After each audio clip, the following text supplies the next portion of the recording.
All right, so let's begin this edition of Gen Z Investments today. And with me, I have Adhil Shetty, CEO and co-founder, bankbazaar.com, and Pranjal Kamra, CEO, Finology Ventures Pvt.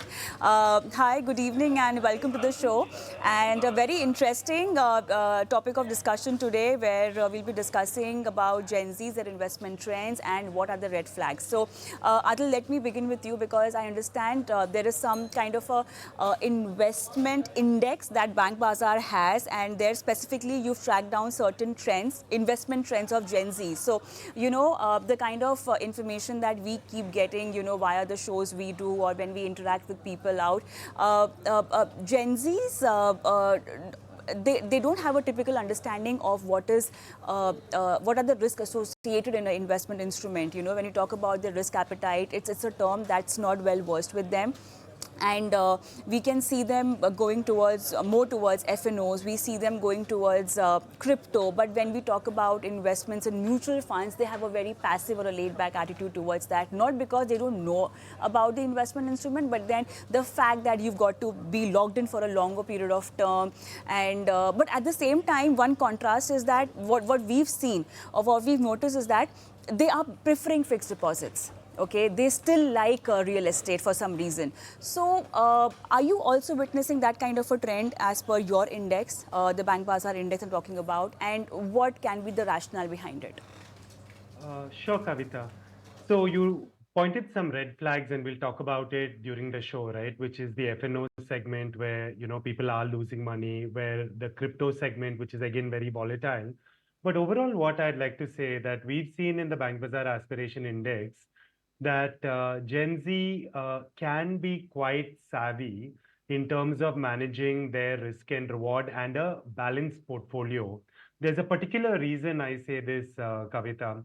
We found in our latest report, right, that mutual funds for the very first time overtook fixed deposits as a instrument or a security that Gen Z was using. So in the survey that we finished in 2023, mutual fund was used about 45% of the surveyed users compared to fixed deposit, which was 43. I think this is happening because mutual funds are genuinely good products in India. So what I mean by that is you can do it yourself. You can go to an online portal, you register, look at an index fund, invest in minutes. And also, right, the instruments are quite liquid. So if you want to go in, if you want to do an SIP, if you want to come out, most mutual funds, right, have low lock-in periods. So I'll say that, yes, I reflect the concern you raised. We found in our survey that 26% of Gen Z is saying they have a crypto investment. We can talk about the risk in that. We know that SEBI put out a report that close to 90% of option transactions result in losses. That's a red flag. But overall, right, I'm quite impressed that mutual funds have overtaken fixed deposits, and people are now balancing their portfolio between risk and reward amongst Gen Zs. Pranjal, what is your take and what is your observation, considering that you deal a lot with Gen Zs and they follow you a lot on social media platforms? So, Kavita, while definitely I'm happy and we need to appreciate Gen Z that yes, they're more aware towards investing, they consider it a priority, and they plan it from a very early stage, which did not happen earlier. But at the same time, I'll be a little skeptical because what we know for now is since COVID, the market has only gone one way, all assets, real estate, gold, equities. So it's all been good. There's a generation who has only seen all asset prices go up. So good times have stayed for a long time. I would like to see what happens when the times are not so good. Because when times are really good, we saw that in the early 90s, in the early 2000s, if things are going well for a few years, everyone sort of jumps in. So whether this trend is sustainable or not, we'll see when markets are not so good. Also, one more thing, I am not very impressed simply because they are investing in various asset classes. So you could be investing in real estate, but there are good real estate and bad real estate. You could be investing in mutual funds. There are good funds, bad funds. I want to know much more that, what kind of risk aversion they practice, what kind of risk limitation practices they practice. I just feel this generation is a little more comfortable with risk because they have been rewarded in the last few years for taking that incremental risk. And this, if this turns into a habit, taking incremental risk, and then the market turns, this could, backfire big time. So I just want them to understand that keep your risk controlled no matter which asset class it is, and make sure that you are hedged, diversified well enough, because be it any asset class, the good times will not last forever. Exactly. So risk management is still a red flag and a point of concern. But then, Adil, do you also agree to what Pranjal also highlighted, which we are also seeing, because there has been a certain one-sided run-up in the market, and the kind of generation we are talking about, they have really never seen a bear market. It is just a bull market that they participated in. And we are also seeing, Adil, all the asset class moving in one direction and showing them profit in the portfolio. So is this because of this reason they are into mutual funds? Because we are specifically very happy about the kind of participation in mutual funds we are seeing from Gen Zs, but then isn't it also because of the market condition of movement right now? See, there are two ways of looking at it, Kavita. Let's start with mutual funds. Let me address that head on. Then we'll talk about more risky assets like options and crypto. See, the thing with a mutual fund, right? It is by its nature a diversified instrument. I accept that there are certain mutual funds which do better and there are certain mutual funds which don't. But let's take a Nifty fund, or let's take a Sensex fund. So the Nifty fund has about 50 large cap or the top 50 assets, and the Sensex has 35 assets. Now, the Nifty and the Sensex, right, over the last 15 years, has given over a 12% CAGR. It has done the same thing over a 10-year period, over a 5-year period.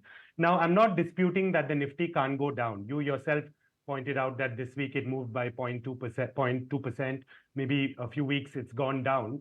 And it's a known statistical understanding that 10% of the time in any 3-year window, the Nifty and the Sensex will be negative. But I'm saying that if you go into a broad-based index fund, right, I actually believe that over 5, 10, 15 years, the data has shown us that the market is an efficient frontier and your savings are safe. So I'm not so worried about going into mutual funds because of SEBI's great work. I think this is designed as a diversified and as a bet on the Indian economy, which I think is good. That being said, right, I do share SEBI's concern. For example, their report has said that 89% of retail trades on the option sides end up in the negative. I think that young people, right, should not be going in so easily because, India had over 80 billion option transactions last year, which is 8x of what America had. It is something that we need to think about if 89% of people are losing money in options. Same thing with cryptocurrencies. But I would strongly encourage, right, anyone going into an index fund, I'm not saying you'll always be in the money, but over a period of 5, 10, and 15 years, right, you will build towards your long-term aspirations. Right. Pranjal, your take on this? Absolutely. As far as investing in index fund goes, mutual fund goes, I really appreciate that trend. And you don't need to worry about the market levels if you are young and you are investing in a category that is diversified in itself. But sometimes, and I see this trend happening, that we sort of extrapolate results from one asset class and assume that that will also happen in other asset class where I will dip my feet into. So as long as Gen Z don't worry about the market levels and keep investing in index funds and good diversified mutual funds, I'm very happy with it. It should continue. You should not worry about market levels when you are young and investing in good diversified mutual funds. But that habit or that belief that I just invest money, any asset class, and it grows, that overconfidence and that belief, I want Gen Zs to be cautious against that, and just make sure that things like crypto, things like F&O, a beginner, a young investor, it's virtually impossible for a common young beginner investor to make money in categories like these. Either they border on gambling, or they are such complex investment instruments by nature that it's not designed for a retail investor, which is why we see regulators, tightening barriers to entry, increasing barriers to entry, because the regulator also realizes that it's it's not for the people who are now ending up consuming it. So it's not designed for the retail investor, and thereby it's best you stay away from it. Exactly. So, Adil, taking this conversation ahead, we are also seeing a change in that typical traditional form of lining up your financial goals, No doubt buying your own house, planning your retirement still is a very important financial goal, talking from a Gen Z's perspective. But at the same time, we are seeing changes in these kind of financial goals as well. Maybe they don't want to own a house. Maybe we are looking at a trend of, early retirement. We are looking at a trend of a gig economy. Considering all of these changes, an ideal financial plan or a financial portfolio that might have been recommended to someone 5 years back, that thing has completely changed to into a customized pattern, or maybe the kind of investment instruments you believe in, because we are also looking at Gen Zs wanting to try everything. Okay, we are not seeing them FD averse, we are not seeing them gold averse, we are not seeing them FNO, crypto, mutual fund averse. They are willing to experiment. Okay, yes, they need hand holding, but then they want to venture out and experience it. Adil.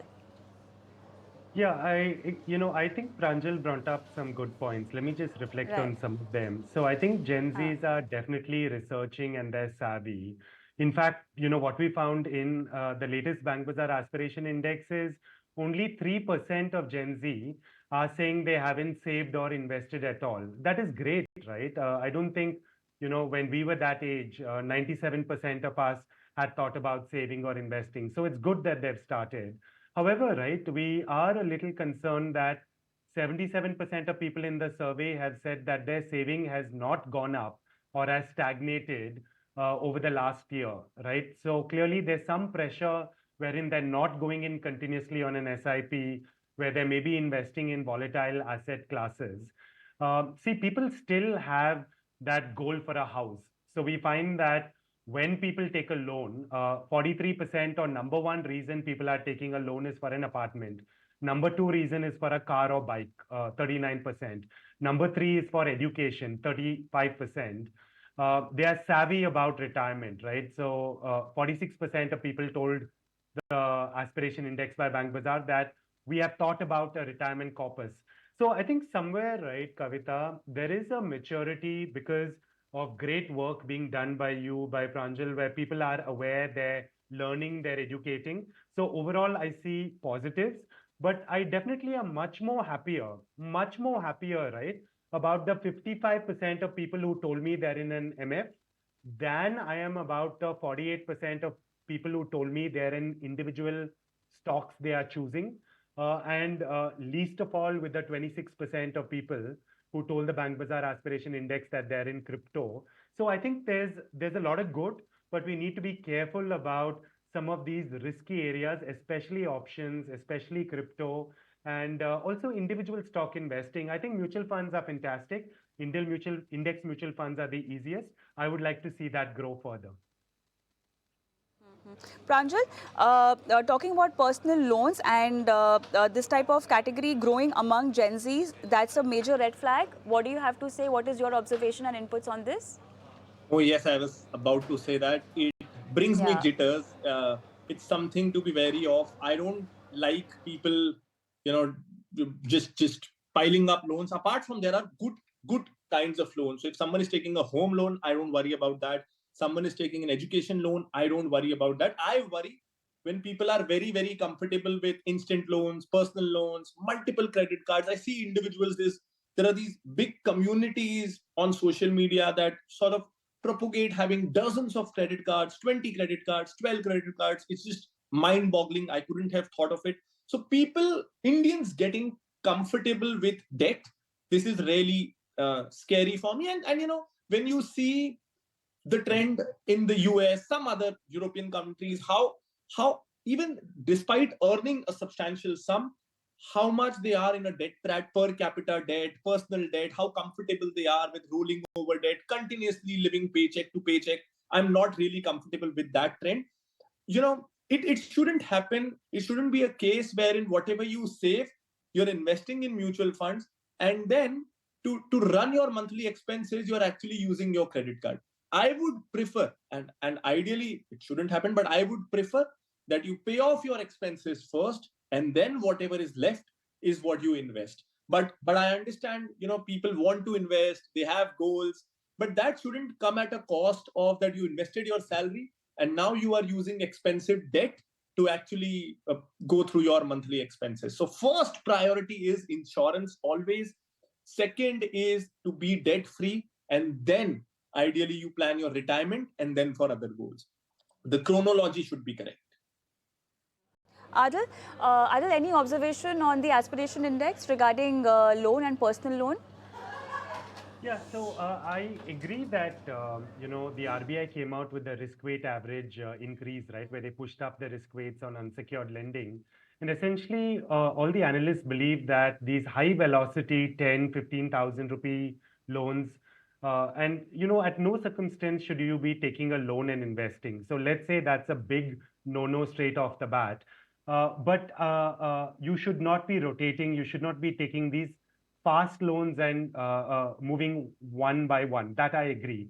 That being said, right, I do want to point out that India is at a very, very nascent stage in terms of access to any form of credit. By this, I mean credit cards, I mean business loans, I mean education loans. And the reason I say that, right, is I'll offer a simple statistic. In India, right, our per capita credit card outstanding is about $30, and we have 100 million cards in force. The same metric, right, in America is $3,000 per capita credit card outstanding and 1 billion credit cards in force. Now, by no means, right, am I arguing that India needs to be 10x of where we are today and, join the US immediately.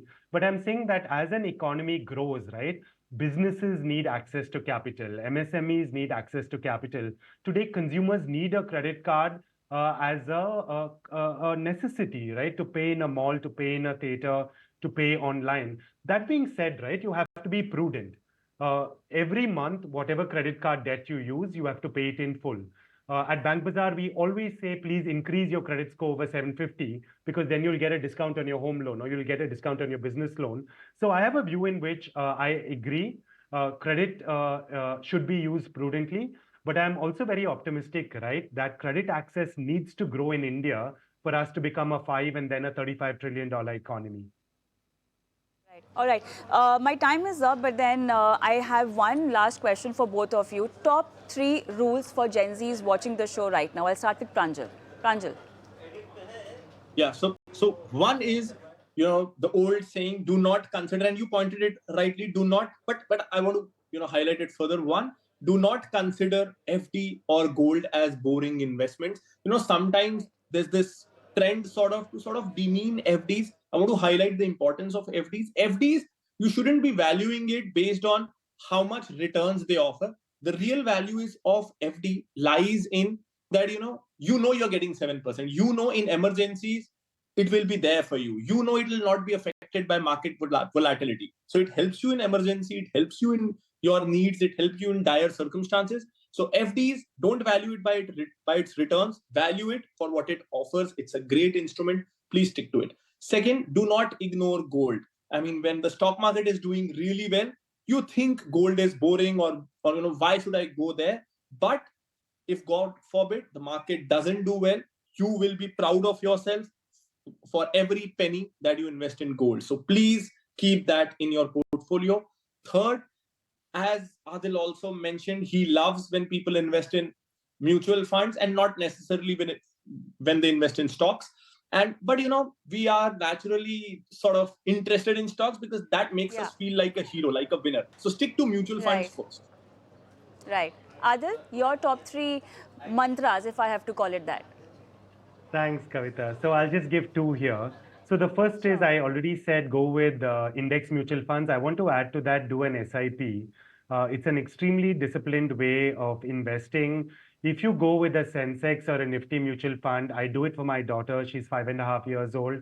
I guarantee you, right, you won't go wrong. You don't have to break your head. You don't have to think. Just go in with a Sensex or a Nifty fund, do an SIP, and your money will give you a great return. And by that, I mean a 12% plus over a 10-15 year period. That's number one.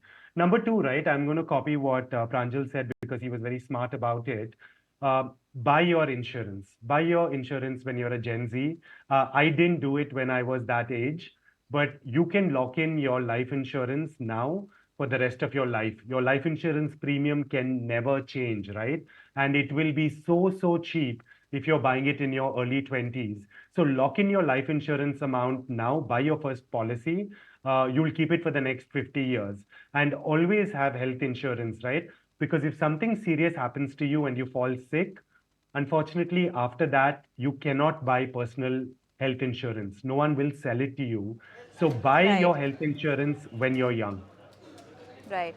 All right, so that's a word coming in for Gen Zs and for the financial portfolio. But my time is up. Thank you so much, Adhil and Pranjal, for being on the show and helping our viewers navigate through their financial decisions. Thank you so much.